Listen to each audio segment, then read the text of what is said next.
Oh, Jeffrey, can you send the recording afterwards to me? Yeah, of course.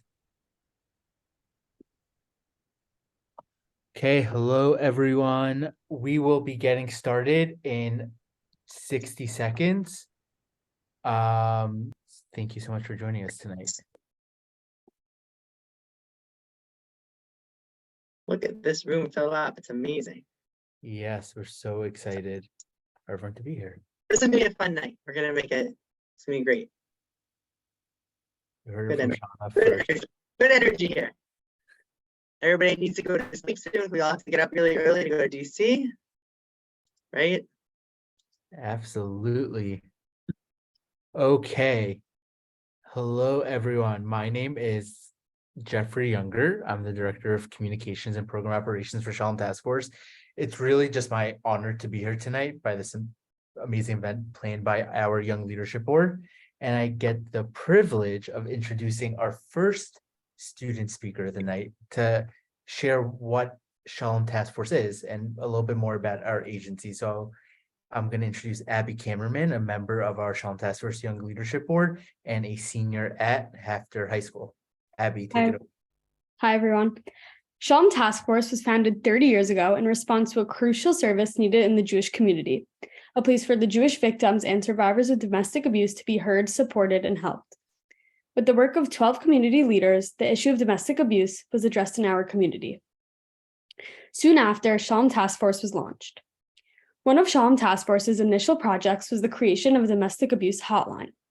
Since launching our hotline in 1993, we have received over 30,000 calls from community members across the globe.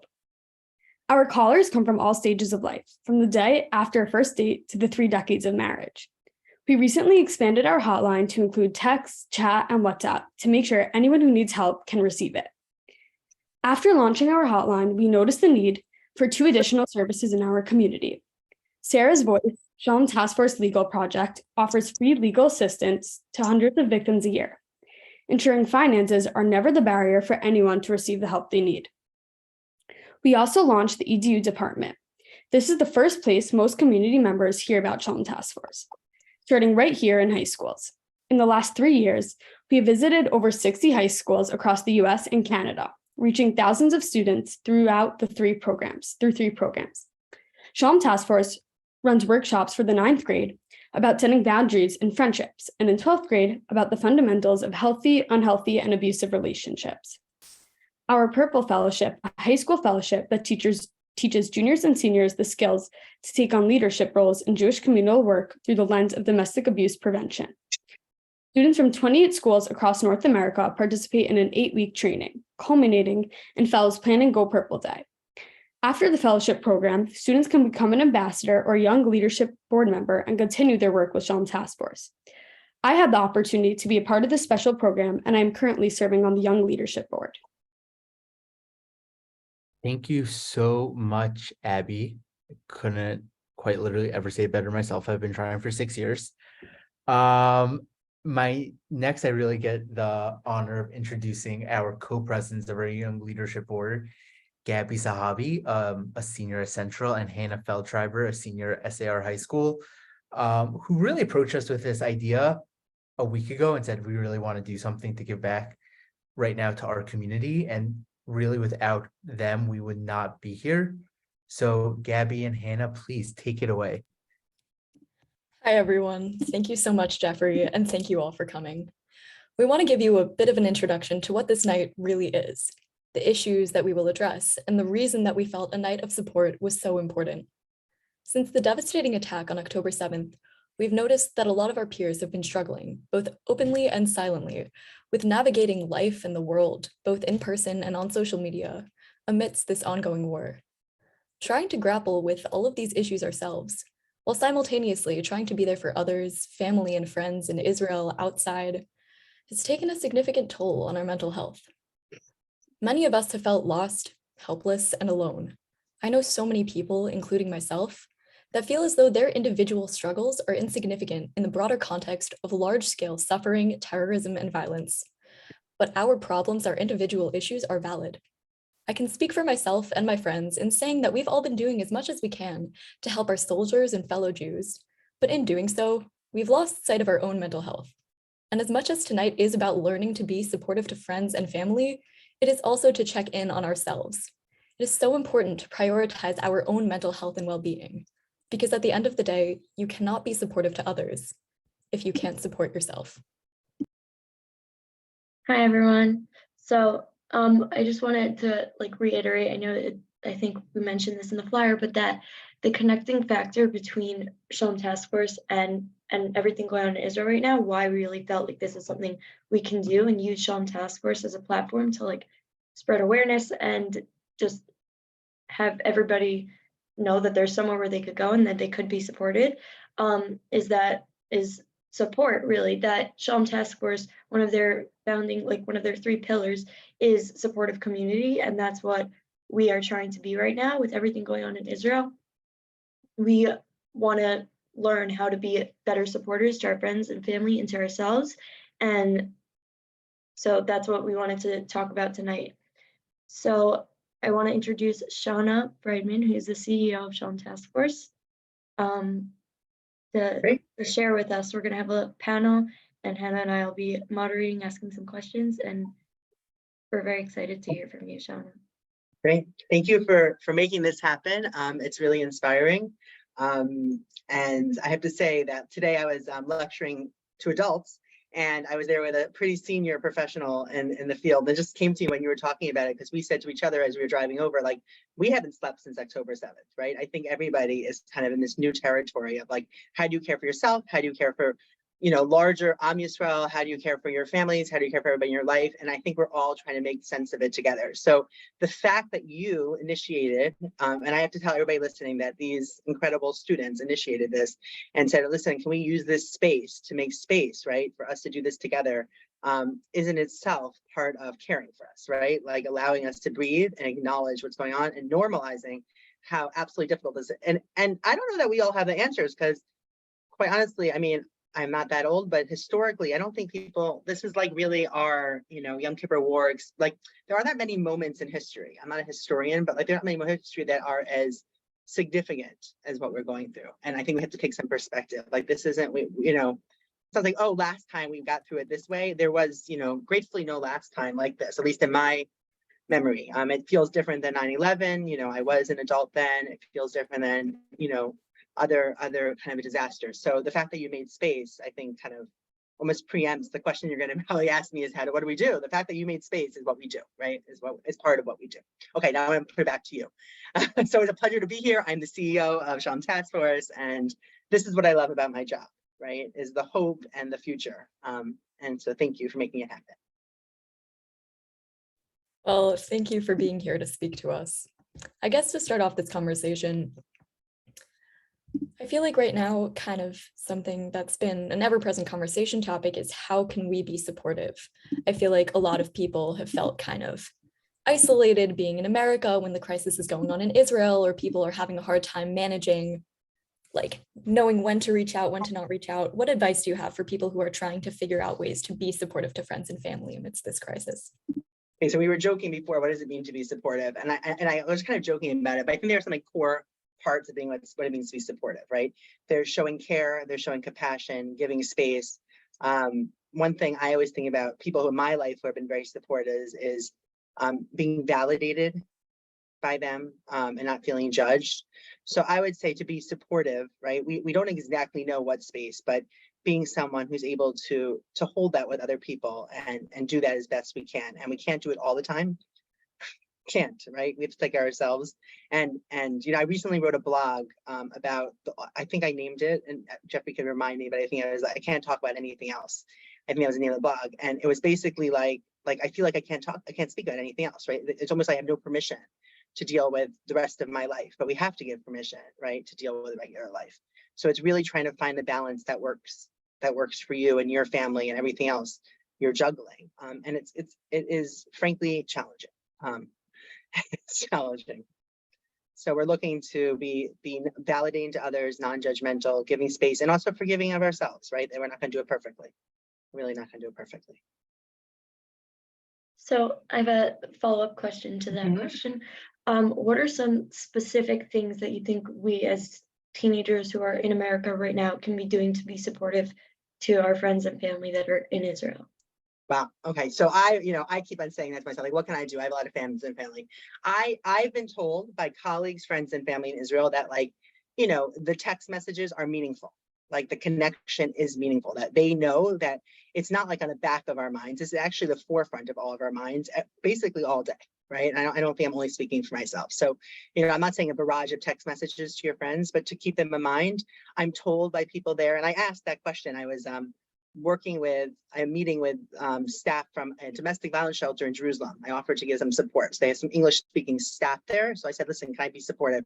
So I was meeting with them recently and I said, what can I do? And the fact that, like, your tefillah to them is very meaningful, besides for what it maybe spiritually it does. And I'm not in a position to comment on what that all means, but in the sense of knowing that, the fact that most of us are going to the march tomorrow, right? We're all getting up super early, right? And we're going to be there, God willing, with many, many others, and making a statement that this is not something that's only happening over there. In many ways, it's happening to us. Now we know it's different, right? We're not over personalizing and saying it's the same, but it's still something that really matters. So keeping contact.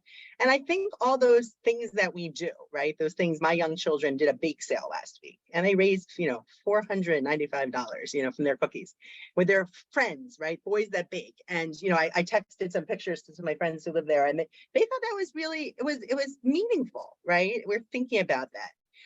So, and if they're able to talk to you, and if they need to talk to you and to be available for that's also part of it, right? But keeping them in mind, keeping connection. What people need is connection. People need connection. We don't want to feel isolated. So those are some ideas. Thank you so much, Shauna. I guess, what can we do when our role as a supporter becomes overwhelming for us? Right. So what can we do when a role is support? What can we do when it just becomes overwhelming? Not even as a supporter, right? So you guys are our Shalom Task Force, like, alum, right? You've been involved in our work. So we always talk about boundaries. That's like kind of one of our values and things that we talk about. And when we talk about boundaries are as simple as a line, right? There's a line that we have to mark and we have to figure out, and we can always change that line and we can communicate that. And we have to learn to, as much as we can, trust our gut around things, or define our own line, or find people to help us figure that out. So you might think that your line is here, but you're not doing well. You're not sleeping, you're not eating well. Your parents or someone who knows you well is recognizing there's a real issue. Then they might say to you, you got to pull it back, and to respect that and be able to communicate that to people, because it will not, there's always that analogy of, you can't, when you're on an airplane, when they say you have a child with you, you have to put, if you need the mask, you have to put on you first and then the child. And you always hear that analogy. That's always like used.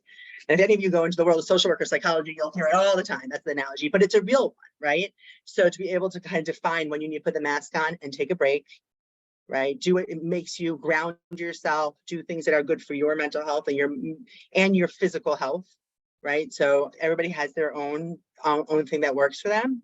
And then and create and respect your own boundaries, right? And even if yesterday it meant that you were available to someone all the time, listening to them and sitting there with them and hear they're crying, it could be that today it's not the right thing for you. And people say, I'm feeling overwhelmed right now. It's not that I don't care about you. I do care about you, but I also just need to make sure I take care of myself so I can keep on doing this, right? Or I could keep on being okay, and just redefining the boundary and look for support around that, look for support. If it's a parent, if it's a teacher, if it's, a counselor, I mean, people in your life, to help you do that.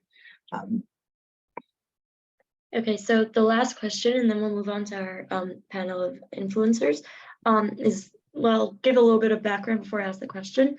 So our next question is about social media and how it has become the virtual, almost battleground for everything going on in Israel right now. Hamas, anti-Semitism, hatred, everything. And it's really influencing everybody's perception of what's going on. So a lot of people are feeling the need to be very active on social media and engaged and express their perspectives and get information through social media. But it also exposes us all to a lot of traumatizing content and a lot of hatred. So what guidance would you offer to those who are struggling to find a balance between managing our mental and emotional challenges of social media, but while also being able to still engage and learn things and express our views? Right. It's funny, a few days after October 7th, I have children who are in elementary school. They came home and they took my phone and they deleted TikTok and Instagram because their principal said we weren't allowed to have it anymore, right? So they took it away from me. So maybe they protected me from some of it. I am online too much, but I have to say that I can't say I think the panelists probably have a lot to say about this, but I think social media is the front lines out of Israel. Like, I think that's where we're fighting a battle. And it is overwhelming. I mean, that's the only way I could think about it. It is overwhelming, and there's so much good, and there's so much we can do it, and there's so much that can be exceptionally painful and harmful about it. And again, that can go back to our boundaries, right? Like, you have to figure out how much and in what capacity and in how, it is okay for you to still be kind of a healthy person in this world. And it could be absolutely overwhelming. I struggle with, like, what am I willing to watch? Like, do I feel, and I'm being very transparent to whoever's watching this out there, and it'll be recorded, like, how much should I watch as being witness to these people's experience? Like, I don't want it forgotten. And then how much should I not watch? Because I have not slept through the night since October 7th, right? And I'm not alone with that. So how do we balance that? And we each have to find our own way. And I don't think it's the same for everyone. Our panelists will have a lot more to say and probably more sophisticated about that. But I think we do need it. And then we have to think of those boundaries again. And it's kind of like the same skill set, just in a different way, right? So it's your boundaries with social media and your relationship, right? So it's your relationship with social media and people on social media, and what boundaries can they cross before they're blocked? What privacy settings do you have? You have to really think through that and be informed. And I have to say something about boundaries, and this isn't true about social media boundaries and real boundaries and real life, is that IRL? Right? I got that right. And relationships is, you could always change boundaries, right? Like, maybe today, right? And we say that, even if you give consent today, right? If you choose not to give consent tomorrow, that's okay. And that is true online as well. So to give yourself permission. And I'll say this is not only for teens, adolescents, and young people, for adults, get support around it. Like, if I don't know what to do, like, I'm working on something at work right now about a statement. I can't write it alone. I don't know exactly how it falls. So I call 2 colleagues to read it, right? And they're help give me real honest feedback and how to protect myself, but still put myself out there, like, and know that that's absolutely okay, right? It's okay to bring in support to make those good decisions. And I'm not saying Shalom Task Force is the place for everyone around that, but for those of us who are connected, Shalom Task Force, and want to be connected, we would love to be helpful to people, or we could help you connect to people that could be helpful around that. So those are some of my thoughts. But I cannot wait to hear the panelists, because they have a lot more experience on those front lines than I do. I've been a bit shy in that space, historically shy in the social media space. So. Thank you so much, Shauna. That definitely, as much as you say that the panelists will have better thoughts or any more nuanced thoughts, what you had to say definitely seems to be very helpful, definitely resonated with me. So if anybody has any questions for Shauna, we're going to be doing a Q&A at the end. If you want to send them in a chat to any of us, or just send them in the chat in general, that will be at the end. And now I'm so honored to introduce our next speakers. We're very excited to have a panel of influencers with major platforms on social media who will be speaking about their experiences in the past month. We have Melinda Strauss, who is a content creator with over 1 million followers across social media platforms. Her page, I'm sure many of you have heard of it, helps educate people about Judaism. And lately, her feed has been a place of advocacy on behalf of Israel against hatred and anti-Semitism. So it's great to have Melinda here with us. And we also have Rachel Kastner, who is an advocate and a social media producer with thousands of followers, I think 35,000 followers on her pages. She informs people about updates from Israel and speaks out against hatred and anti-Semitism. Her account at Rachel Ray K will be linked in the comments. I know that I've definitely been following her social media to receive updates about Israel. She is a great source of information, and both Rachel and Melinda are tireless advocates on behalf of Israel. So we're very excited to hear from both of them.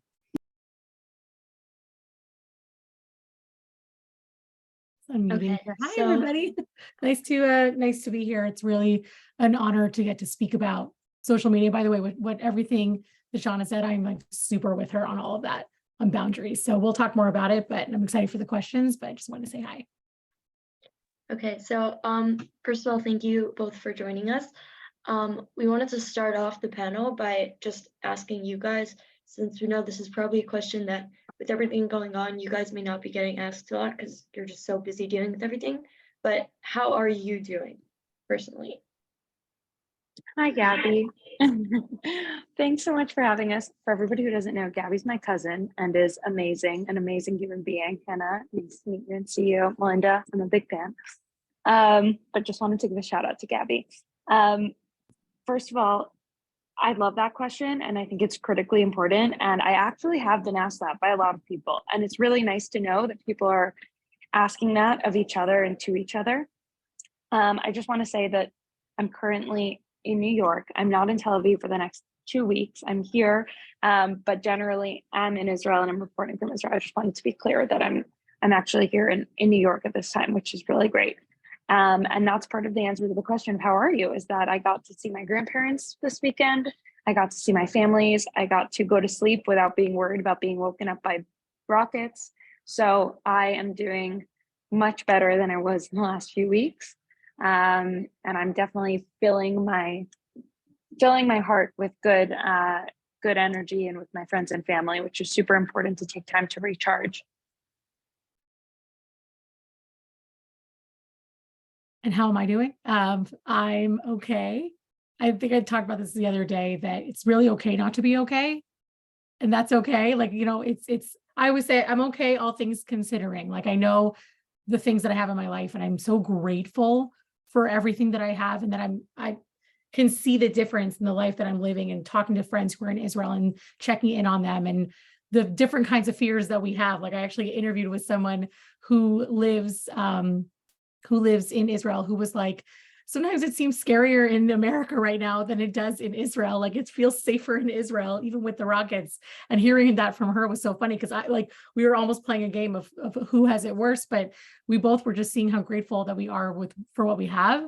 So I feel okay because I see what I have, but also feel just every day, like not sleeping and sadness and all these different emotions that all happen at the same time. And I think it's okay to know that they're all gonna happen, right? That you can feel really happy at one point and then really sad like an hour later. That's where talking about boundaries comes in, because sometimes you're like, yeah, I'll talk to you in an hour. And then an hour later, you're just miserable and you're like, I cannot get on that phone call. And to be open and honest about it, because it's okay for us and not to apologize for not being okay. So I'm good now. I'm really happy to be here with you guys. So in this moment, I feel really good. Thank you. It's okay not to be okay. I think I'm stealing that line. And I definitely think that the emotional almost oscillation has been something that all of us have felt, especially because on social media, all of the content can range from the most joyous, incredible news to something horrific and traumatizing.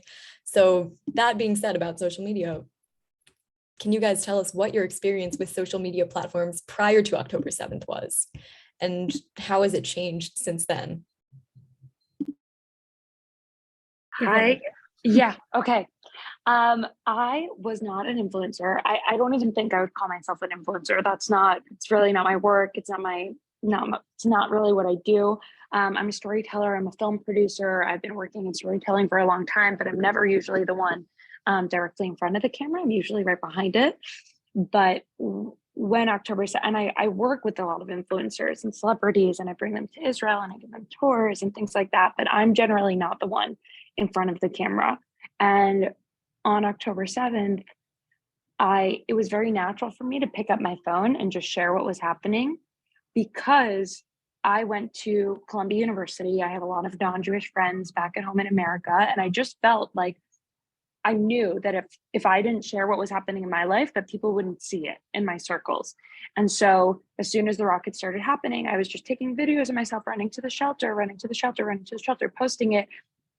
And then I also just felt like I wanted to write actual text about what I was feeling. And again, I had 3,000 followers. This was not really not something that I was immensely involved in. But what I found was that my messaging or my feelings, the way that I was expressing my feelings, was really resonating with people on two levels. One, I was answering questions. I was doing live questions, and people have a lot of questions, and that's amazing. So I started answering questions. And then secondly, I was just sharing my thoughts and feelings about about the conflict and about what life in Israel is like. And I think that what I noticed, and I think the reason that the content kind of went around is because people are looking for community and they're looking for people with like-minded opinions to them to make them feel less lonely at this time. And so that's what I see as my purpose in this, right? Like I'm giving live updates from the grounds in Tel Aviv. That's great. That's one purpose. My other purpose is personally, like I believe that we need to show more love and empathy in our lives.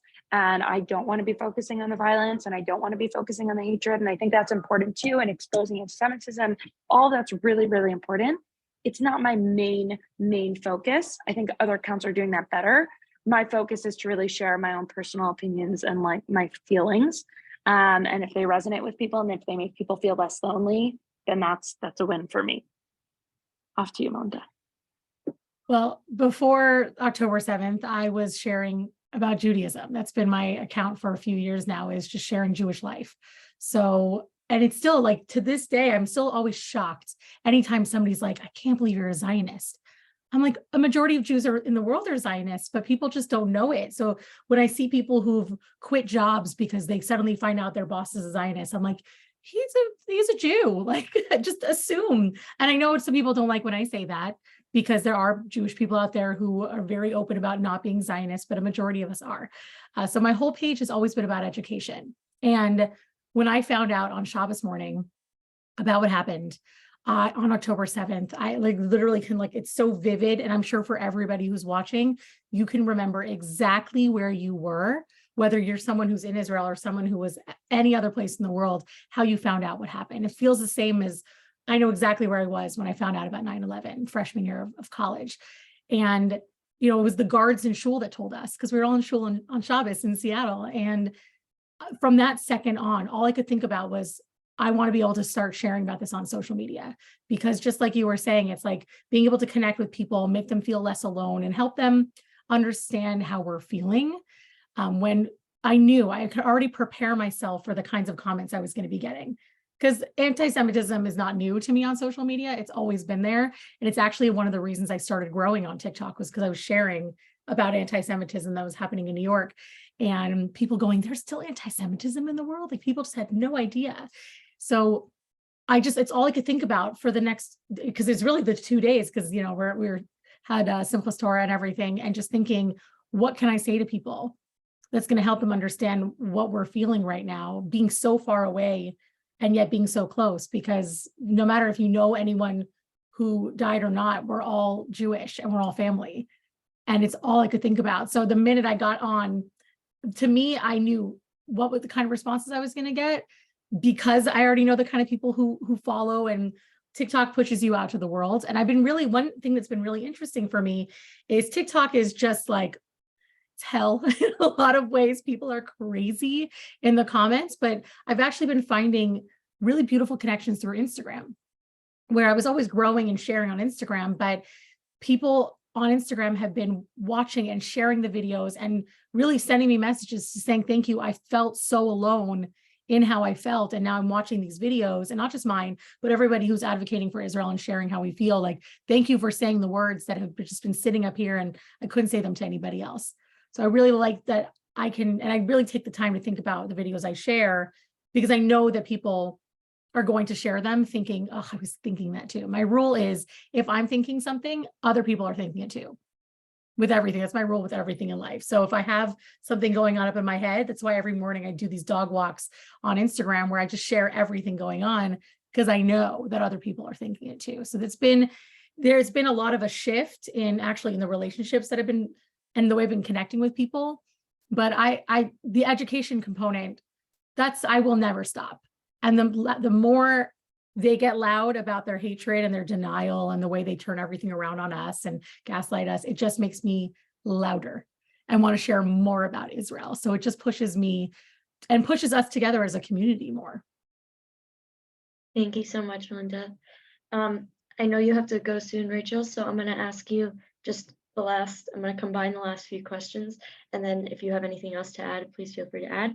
But the last few questions basically kind of sum up that right now you have both of you have a lot of expectation, like people expect you to be posting things, and people may turn to you to stay informed and to just learn about Judaism. So how do you manage those expectations while focusing also on your own well-being? And then also, if there's any specific hatred or comments or whatever that you've had recently that you want to share and how it's affected you and how you've dealt with it, I love that. please share that. Okay. And if you have I anything love the else way to you, add. yeah, no, I love the way that you asked the first part. And the second question is important too. So with the first part around boundaries, I felt like the first few weeks, and I think that we all felt this way, that we were glued to our phones, and it was like 24/7 from the moment you wake up until the moment you go to sleep. And I was just throwing all of my feelings out onto my phone, and I was hysterical, and I was recording videos all day long. Shabbat is a very welcome break. I immediately, like at the first Shabbat that came in, I was like, what am I going to do? Everyone's counting on these live interviews. Like, this is not like, I'm not going to be posting on Shabbat. Even if I wasn't religious, I can't, like, we need a break. And so I just like loudly put a big post on my page that said, this has been a wild week. I can't believe what we've all gone through. I'm taking 25 hours off to be with my family. I'll be back online on Saturday night. And that post, people responded so well to that. They were like, thank you. I needed that. I needed that reminder. I'm not even Jewish and I needed that reminder. I'm going to keep Shabbat this week, or I'm just going to turn off my phone, or I'm just going to not pay attention to the news. So that was enormous for me around managing expectations. I don't work for the entire world. I'm just a person sharing my thoughts and feelings, and I don't work for my followers. I want to provide them valuable content, but I can only do that if I am healthy and taking care of myself. So I stopped checking my phone immediately in the morning. I have a routine of what I post now, when I post. So not only that, it actually builds like a relationship of trust, right? If you're following me, you know that in the morning in Israel, I'm going to be posting updates on the news. I'm going to open a Q&A box. I'm going to share some stories on some responses, and then I'm going to share some positive content, things that I'm seeing. So now that I created a routine for myself and a routine for my personal self, what days do I exercise? How am I taking care of myself? Am I eating well? When am I talking to my friends? Because I felt like the first few weeks, I didn't even talk to my friends. I was just talking to my followers. That was crazy. You got to talk to your friends. You have to make time to talk to people, not about the war. Talk to them about how they are. Talk to them about their dog. Talk to them about the weather. Anything else, it's important. So that's on expectations. And setting expectations. I'm going to be on my phone less today. I'm going to be on my phone more today. I'm going to make sure that I'm going to eat today, healthy, 3 healthy meals, those kinds of things. On the levels of hate, yes, I think anyone who's publicly writing about Israel and has a public profile is getting tons of hate, whether that's bots, and there are many bots, and you have to know that a lot of what you're seeing is bots, and they're not all real people. And then there is real people, and that's really painful. I put on a lot of safety features on my profile. I have hidden words, which means that certain messages don't even come into my comments, don't even come into my message box. I talk to other influencers. They give me koach, I give them koach. We can help each other. And I usually don't reply. Sometimes if I see a message and I feel like I might be interpreting it as hateful, but it's actually like somebody who's just coming from a different perspective and wants to ask and is asking me a question earnestly, I will respond to them. And sometimes when it's such a bad comment, I will post it on my story just so that people remember and realize that what's out there. And so they understand like that we're all getting it, just in case they're getting it too. But I'll rarely do that because I really don't think we all need to be exposed to more hate. And I'll block people easily. I block people like this. I don't need to waste my time. I don't need them following me. I don't need to be following them. I don't want to know about them. If they're spewing hate, goodbye. So I think that hopefully that answers your question. I'm going to give one more minute and then I'm so sorry. I have to go. I'm working actively on a piece thing right outside of this room. So I'm going to go back to that in a second. And I'm going to let you guys stay with Melinda, who's amazing. And I'm a big fan, by the way. We have to take care of ourselves. This is a long road, right? This is not just a few weeks. It's not just a few months. It's not just this war. This is part of being Jewish, right? This is part of being Jewish. There's going to be harder times. There's going to be easier times. Israel's going to go through challenges like any other country in the world. And social media is a piece of that. I don't think that it's wise that we all just delete and aren't on social media forever. I think we need voices of reason. I think we need proud Jews. But also it's okay to take breaks. And it's okay to be not okay. And it's okay to say, I'm not going to check my phone for the next few days. And it's okay to take a break for Shabbat. And it's okay to make yourself private and decide you don't want to be an influencer. It's okay to decide you want to be an influencer. So I think there's no perfect way, no right way. There's no wrong way. I think that you need to stay true to yourself, your own values, and follow people that inspire you. Follow people that make you feel connected. Follow people that make you feel safe. Don't follow people that are just spewing hatred. Don't follow people that are making you more angry. Follow people that make you feel good. And with that, I will say thank you so much to Gabby and Hannah and to the Shalom Task Force. Thank you so much. And to Shauna. Really just so much love to all the young people who are going through high school and college right now. It is really hard to be a young person dealing with all of this. I really think that we're going to be better off in the future. Like, things are going to get better. I'm feeling hopeful. And I think it's also because I changed my social media habits and I stopped looking only at hateful things, but I feel better for it. So I will leave you with that. Thank you. Thank you. Thank you so much, Rachel. Bye. Bye. Bye. So Melinda, I'll just ask the question I asked her, the first one again, and we'll go through each one. So the first question I was asking her was that there's hundreds of thousands of people who are relying on you to stay informed about and learn about Judaism in general. So how do you manage those expectations while still focusing on your own well? Well, it's so difficult because it's like I can't say that there's a balance. I actually don't like the word balance in general because I don't really believe in that. I think that every day it changes and that it's like, when is everything perfect like this? Some days you're more focused in this direction and some days you're more focused and it goes this way. Like, it's really hard to find that perfect balance. So I just don't really try to find it. What I do is just try to make sure that every day I fill my cup. For me, it starts with, it's actually interesting. So I for years, I've been thinking about what I'm grateful for every single day. And that helps me even when I don't have somebody else to talk to, like just thinking before anything else happens in my day of what I'm grateful for. For a while, I actually used to write down 10 things every single morning before I even put my feet on the ground, before I left bed. And lately it's been saying Moda'ani, because I was like, I'm saying all these things I'm grateful for. I'm not even saying I'm grateful to Hashem. Like, what am I doing? Not even saying Moda'ani before everything else. So I really start my day with that. And it makes a huge difference for me. I also have this, I learned this on TikTok, but this lucky girl syndrome, where every single day you say, I'm so lucky, everything goes my way. And that isn't to say that like suddenly everything's going to be perfect, but it's a way of looking for the good things every single day. Because if I say it to myself and I remind myself that there's always good things happening, then even when some days are exhausting and there's so much going on, especially because social media can be really, really heavy, and it could be very heavy on my shoulders when I see the kind of comments that come in, that there's so much good going on too. And there's so many positive comments also. Right? Like, we look through the negative ones and it's like when somebody bullies you. I compare a lot of these people to bullies. They want to hear their own voice. They want to feel bigger than you. They don't even know what they're talking about. And like Rachel said, a lot of them are bots anyways. And I try not to argue with them. I let other people do the arguing for me because I know it makes them feel better. But I would say to all of you guys that arguing in the comments does not help you. It doesn't help them because they're not actually listening. They don't care. They're going to win the argument no matter what. So arguing with them is just going to make you feel worse when you're like putting your hands up, because no matter what you say to them and no matter how much truth you're telling, because we have been learning this and we understand the truth of what's going on, they don't care. They don't care. So it's like, so for me, it's just knowing those comments are going to come.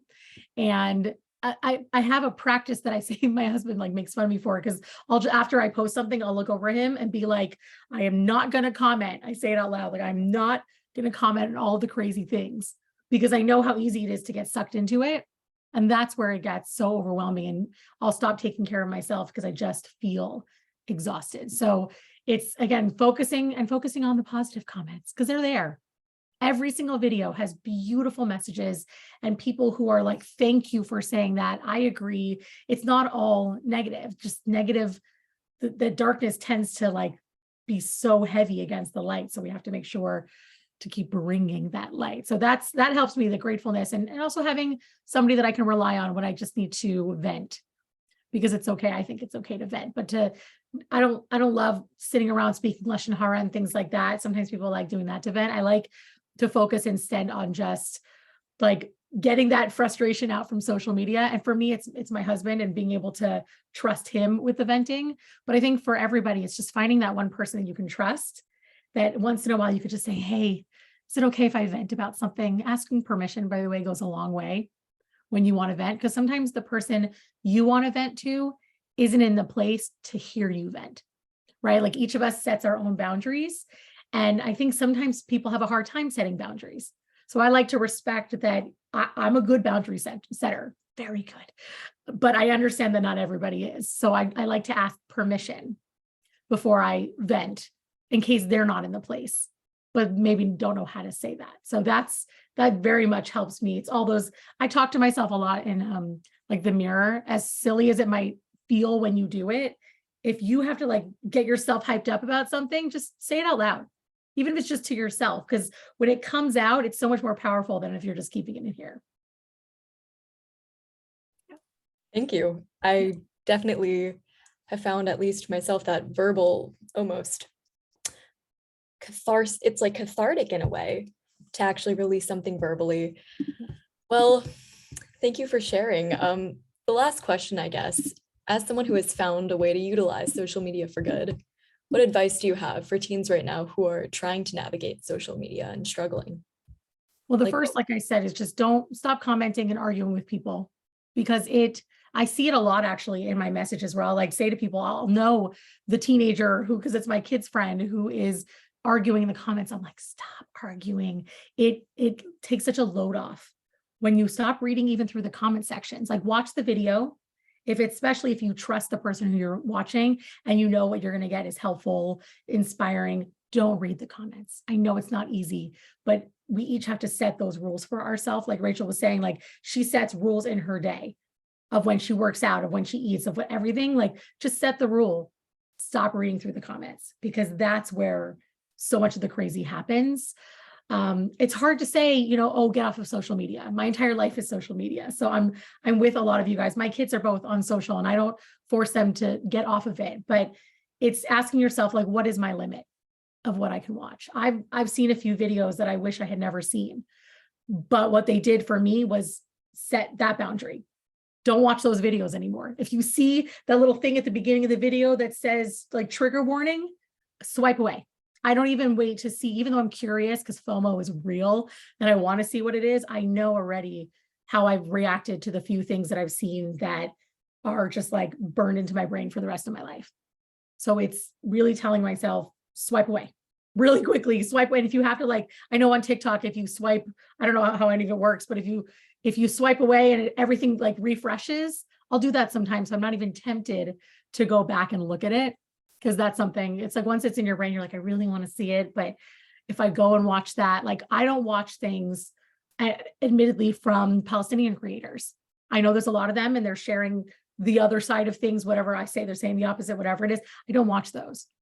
And also and I don't comment on any of their videos because we know how the algorithm works. But once you comment, the algorithm's like, oh, she likes that. And so they start bringing it to you more. So I don't watch those videos. I never, ever comment, no matter what somebody tags me in. And I don't read private messages from people right now. From people who've already followed me, I do, because thank God, like over the years, I've built a community that I trust. So when they're messaging me, even ones who don't always agree with me, if we've had conversations before, we can have a conversation. And honestly, if it gets really bad, I'm like, I'm out, block. Blocking is very empowering, but I'm not reading any new messages from strangers because there's death threats and there's just psychotic comments. And people ask me all the time, do you get death threats? I'm like, every day. I just don't read them. I just don't read them because if I read them, I know what's going to happen. It's that I'm going to get so overwhelmed and I'm not going to want to share anymore. But what happened? Then they win because they're bullies. Like I just will never, I won't let that happen. So for me, it's just, I feel like saying to you, like, I know it's hard to set boundaries with social media. You're on it. You're going to be on it. So you have to set some rules for yourself of what you're comfortable watching and maybe even setting time limits. I say these things as a total hypocrite because I'm not very good with time limits and I get completely sucked in also. It's my entire life, right? My full-time job is being on social media. So it's just telling yourself what you're okay watching and what and what you will not. And also sometimes it's telling your friends, hey, don't send me that. I've had to do that a lot. I'm like, don't send me that person. I already know what they're saying. Just so, and they're like, okay, no problem. Because they don't realize when they're sending it that they're not being helpful. So also telling your friends not to send you things that you know are just going to like mess with your head if you watch them. Yeah, definitely. I agree. Taking preventative measures like setting screen time limits and telling friends in advance, definitely very helpful, and you won't get caught in that moment.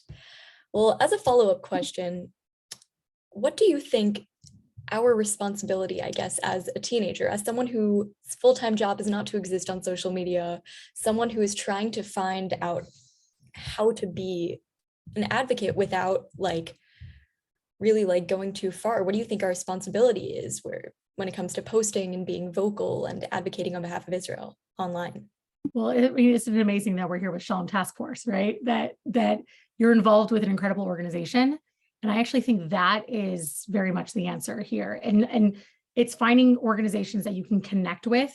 That's something that I've been working on too, is finding the right organizations that I really like from in my heart connect with. So, because every organization wants to work with influencers, everyone. So it's finding the ones that you can really connect with. And I think the same for you guys is that's how your advocacy is going to be the most powerful, is by not just going on social media and using your voice and it goes out to the universe, but finding organizations and clubs and groups that you can physically be there to support, right? If it's raising money or if it's baking cookies or whatever it may be, I think that's a huge part, especially as a teenager, with how you can help. And going to the DC rally, like I get like so excited. If any of you guys see me there, please say hi. That things like that, where you can be there and be a part of something and be a part of the community. Because that's really what this rally in DC is all about. And all the rallies, it's not just about, I mean, we're fighting to get the hostages back, but we're also just being together as a Jewish community. That's a huge part of what we're after and what we want to see. It's not fighting for anything more than just us as a community. It's Am Yisrael Chai. So I think rallies and being involved in organizations that can support Israel are really, really helpful. Okay, thank you so much, Melinda. If you have time and would like to stay on for the Q&A, that would be amazing. If not, it's okay if you have to go. But okay, so we'll go through the questions on the Q&A, and then I think just for time's sake, either Melinda or Shauna, one of you will answer. We won't do both for each one because then we might be here for forever. So, okay, the first question, can you see the questions in the Q&A? If not, I'll read them out loud anyway, I guess. Okay. Did Melinda? Oh, I just pressed answer live, but okay. So the first question is, have you seen hate on your page? And if so, how did you react to it and what do you feel? And you kind of already addressed this, but if there's any specific instances you want to bring up, you can, or we can move on.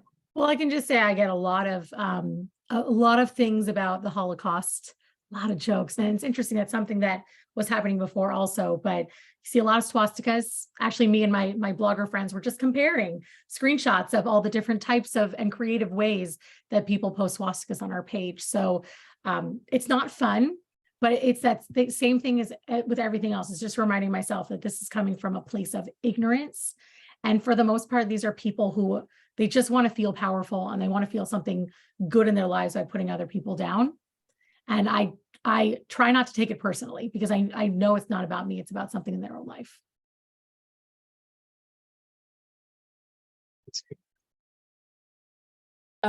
Thank you. I'm not sure if I'm answering this live right now, but the question that is asked was, what types of self-care do you do?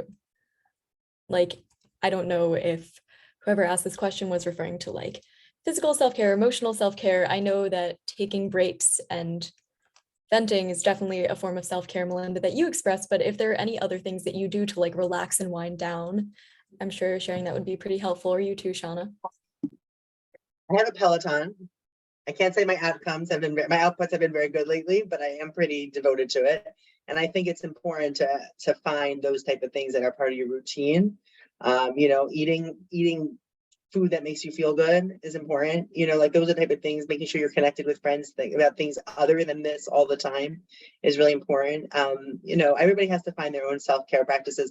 When they talk about the field of trauma, it used to be like people would always talk about going to retreats, like, oh, we have to go away. the reality is the research does not say that's what helps us. What helps us is having daily practices, right? That's really what it's nice to go on vacations and it's really great, but really what we need is finding our own personal daily practices. And I think that's something that changes as your life changes and your world evolves. But I wish I knew that as a younger person, like how important it is to make it part of my daily life. So I strongly encourage finding those things. Doesn't mean having to do something long, just finding those small things. I feel like your morning walks with your dog is probably part of that. Is that true? Oh yeah. Well, it's also a great place. Watch them. For me, it's also a great place to like get everything out that I'm Yes. thinking, right? But it's also just going for a walk is really helpful. Yes. Yeah. And I'm not gonna lie, Netflix. Mhm. Okay. Netflix is really, really helpful for me. It's like an escape. So even if it's just one episode of a show before my night routine, it's one of those like just separations. And then Shabbos. I know it's only once a week. I'm grateful for Shabbos. I've never been more grateful for Oh my Shabbos. gosh, I love Shabbos. I mean, love it. turning off my phone and just, reading something and yes, connecting to people is really incredible. Okay, so the next, I'm going to combine two of the questions because we're running low on time. So one of the questions was, how do you navigate feeling different from others and feeling like you don't belong? And then the other question, just to combine that too, is someone said, sometimes when I'm on social media, I guilt trip myself into continuous scrolling, which constantly ends badly. What are techniques/tools I can use to help myself pull away from social media and prioritize my mental health? So I guess kind of a combination of how can we prioritize our mental health and be able to pull away from social media? How can we navigate that and navigate just feeling different from others? Shauna, do you want to take that one? The navigating feeling different, I'm not sure that's specific to this experience or just like life, right? There are times when, you have to find new community or new friends or other ways of connecting and learn to value your difference from others. So I'm not sure that I have a great answer that is particular to this, but I think that that's part of, not only adolescent teenage life, I think that's also part of adult life. I can admit that like there are times you may not feel like you 100% belong, and sometimes it doesn't feel great. And sometimes it's just about identifying qualities in yourself that you're proud of and connecting to those and focusing right not on the hate messages, but on the love messages and focusing on the things that are good in you. So, I mean, that's as much encouragement I can give in this particular context. The boundaries online, I don't know. I have all those screen time things and I push ignore. So I'm being way Not so helpful. Right? I do want to add that one of the things that I experience a lot on social media, and I'm an adult here, I'm 40 years old. So like you said, it's not something that just happens when you're a teen, it's something that continues through our life, is that I get caught in this in-between place where I'm an Orthodox Jew. I don't cover my hair, I wear pants, and I'm a modern-Orthodox Jew. So I'm in the Orthodox circle of friends, but like there's that little bit of separation there. And then I'm also very much part of this other world with a lot of traditional Jews and then non-Jewish people who follow me. And I always find myself like caught in the middle, not in a bad way, but it always makes me feel a little bit different. And I realized that that's exactly where my voice needs to be. And that's what really like helps me, especially because it's hard sometimes when you find yourself not invited to something because you're a little bit different, or you're just not the first person that they think of for something. But I remind myself all the time, like where my voice is where it needs to be. And I really do bring it back to Hashem a lot because I feel like that's what's so powerful about it. It's where I need to be right now because of the people I'm reaching. I always think about who I'm connecting to, because that's way more important than just like being invited to an event. It's like, who am I reaching in my audience? Who am I talking to when I get messages from people? Like, you want to know how to make a difference with a social media person? If they've changed your life in some way, send them a message and let them know. Let me tell you something, it goes a long way. Like, we share these messages with each other because we're always like so excited about them. To see how we make a difference and make an impact in other people's lives it's so encouraging and empowering. And that's something also you can do with your friends. Like when it's letting them know how they're helping you. It feels really good to hear that from other people, but just know that you're never going to belong in every circle. It feels weird, but it also is just life. And it's actually a good thing, because if you really try and be in every circle, then you're just lying to everybody because you're trying to fit everybody's everybody's like box versus being in your own, where you can be truly yourself.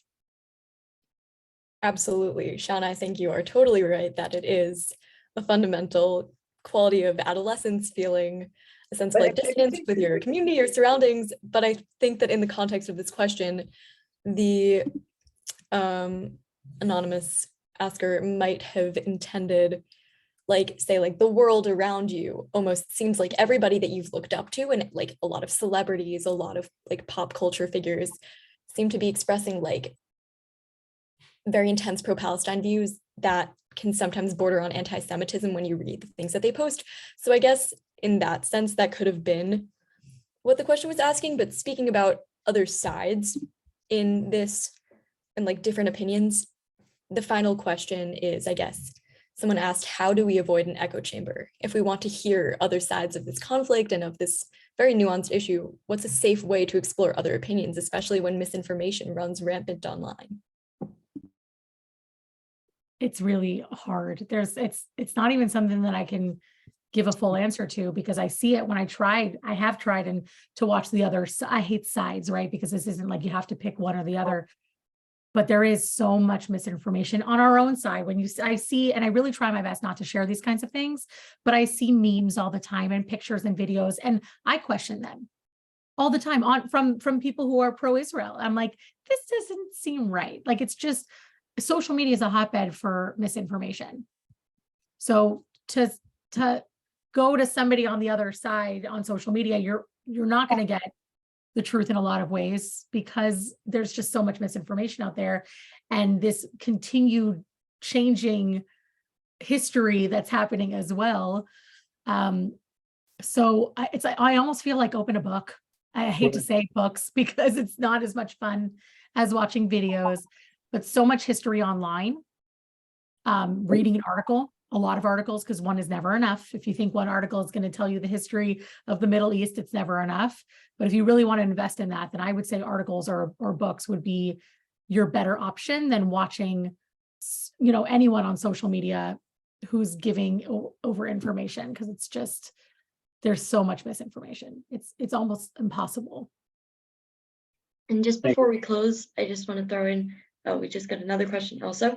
But okay, the first one I was just going to close with was, somebody asked if, well, I guess Melinda, this might apply to you more, since I know you were saying before that you have a lot of non-Jewish followers or people that maybe comment or whatever on your posts and stuff. So do you know have you heard about any non-Jews who will be coming to the rally in DC tomorrow? And also, just in general, have you had any non-Jews who have been very supportive of you and your content and of Israel right now? And then the final question, but I guess for both of you after, I'm not sure if you'll actually know this, but do you know of, somebody said which celebrities are pro-Israel and which ones can we trust? Not sure how much of that you can answer to, but whatever you can say. So with non-Jewish people's support, it is huge. A lot of private messages, because not everybody wants to say something publicly, and they also don't want to get like, because they are trying to set those boundaries of not getting yelled at. So they'll just be like, hey, just letting you know that we support you. A lot of that. I don't know who's going to DC tomorrow. Hoping for hundreds of thousands of people. And I'm sure there'll be people who aren't Jewish there. I'm sure there'll be lots of churches that are there for support, because there's a lot of support there as well. But so I don't know who's going to be there, but I can tell you that there is more support in the world for us than hate. Hate is just louder. It's just louder. And celebrities, I don't really follow a lot of celebrities, because I don't really think that their opinion on these matters is important. If there's a celebrity because I like their music, I like their acting, that's totally cool. I know that Deborah Messing I don't know if you guys even know who she is, but she's more my generation, but she is Jewish. There's a lot of Jewish people who are showing their support, not necessarily sharing videos about what's going on. There's someone named Nate Buzz, who I think he's amazing. He's an Australian actor who has gotten very, very, very involved with sharing, like, on the ground. He's in Israel right now, and he's been actually really amazing as an advocate. There are definitely, and even in Mile, I didn't know who he was before. But if there's musicians or actors or whatever it is, and they're choosing sides, I just don't really care, because I think that they don't know what they're talking about. And it's nice to see like, hey, they support Israel, but like they're actors, like make your millions and be amazing. I want to go see your movie, but also you don't need to talk about war and conflict. Besides just if it's showing support, that's really it. So I wouldn't recommend following celebrities for their information about what's going on in the Middle East. And before I'm going to pass it on to Jeffrey to close, I just want to say also about Rachel, that her page, I know that I've seen a lot that she's been saying that there's all sorts of people from all sorts of backgrounds who have been sending messages of support. She said she's been getting messages from Hispanic people, from people who are Indian, like Muslim, even like all sorts of backgrounds. Like there's no such thing as like all Palestinians are bad or all whatever is bad. There's so many that everybody's different, that we should not be judging any community as a whole in any way, because if that was the case, then it makes sense that some people are like, oh, Jews are terrible. Because if one Jew that they met did something that they didn't agree with or bad, then that's going to be their opinion. So it's really important that we don't take these things at face value, that we dig deeper to see what really, if it really is like you see a hate comment posted by somebody who's Muslim. Does that mean that all Muslims are terrible to Israel and hate Jews? No. But like people need to be smart and dig into that further rather than just looking at it and being like, oh, that's it. So Jeffrey, I'll pass it on now to you for closing. Okay, first of all, Melinda, thank you so much for being on tonight. It was really incredible. I was like watching and then I forgot how to close it because I was like so into the conversation. Shauna, Dr. Friedman, thank you as always. And really Hannah and Gabby, we wouldn't be here without you guys tonight. Like you get the biggest thanks. If you saw all the texts and messages going back and forth, like this was an idea they brought to us, they made happen, they used their resources, and really, if I could ever be half the leaders you guys are, I'd be in a good place.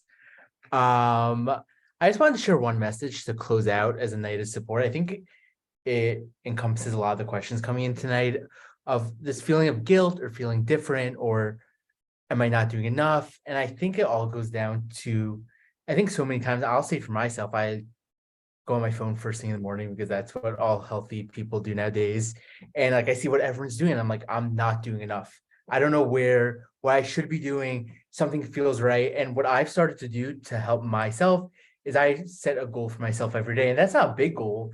That could even be just like being proudly, visibly Jewish, like walking around, or what organization do I want to go give to today? What person do I want to reach out to? I think sometimes when we're looking around, everyone thinks like they're doing something bigger or you're not doing enough. But when you are able to set these goals for yourself, and they're very small, you feel accomplished, and it really goes a long way. And I think the other thing to realize, and I think it was said a few times, it's okay not to be okay. I think you look around and you think you're the only one feeling this way, or you feel lonely in a world that you don't know where you could turn to, and to know that an entire nation of people is here for you. But there are plenty of people there for you besides the adults in your life, your parents, your school-based staff, your guidance counselors. There's also agencies across the community. Shalom Task Force is here, but there's the crisis text line, there's OHEL, there's Amudim. There's so many amazing support systems out there. In our 9th grade workshop, we talk about this idea of bumping it up, that sometimes the first resource or that first person you reach out to is not the one that maybe can give you this support you're seeking at the moment. And always focus on knowing the support you need and you want is out there. So please, if you reach out to one person, they maybe didn't have the messaging or the bandwidth to help you right now, don't think it's you. It's go to the next one, because there is the support you need out there to help you. So I think with that, Hannah and Gabby, correct me if I'm wrong. I think we're going to say thank you and have a great night. And thank you all for joining us. We'll send out a recording afterwards. And thank you again. Good night. so much, Thank you. Melinda, Thank you so Shauna, much, everyone, Jeffrey. for coming. Thank you, Good night. Melinda, Shauna, Jeffrey, everybody. Yeah, See thank you you all next so week. much. What it is. Thank you. Thank you.